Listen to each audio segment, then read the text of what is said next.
ஐயோ, என்ன இவ்வளோ சூடாக இருக்க? இவ்வளோ கொதிக்குதே. இவ துணி துவைச்சவ வந்து காய போட்டு வந்திருந்தா அண்ணன்.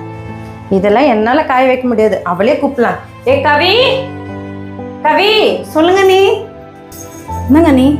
கவி, உங்கள் அண்ணன் காலையில் ஃபோன் பண்ண சொன்னார், ஏதோ முக்கியமான வேலையா. நான் தான் மறந்துட்டேன், போய் அதை பண்ணுறேன். கொஞ்சம் இதை காய போட்டுருண்ணே, சரியா? நான் போயிட்டு வரேன். துணியை நீ காய போட்டுரு, சமைக்கிற வேலை கஷ்டமாக இருக்கும்ல, அதை நான் போய் பார்த்துக்கிறேன், சரியா? வெயிலில் துணி காய போடுறது ஈஸியான வேலையா, வீட்டுக்குள்ளே நின்று சமைக்கிறது கஷ்டமான வேலையா? கடவுளே, நான் எத்தனை நாளைக்கு தான் இந்த தொல்லையோ. எப்போ என்ன இப்படி சுடுது? இதுக்கு தான் அவங்க எஸ்கேப் ஆயிட்டாங்களா? சரிதான்.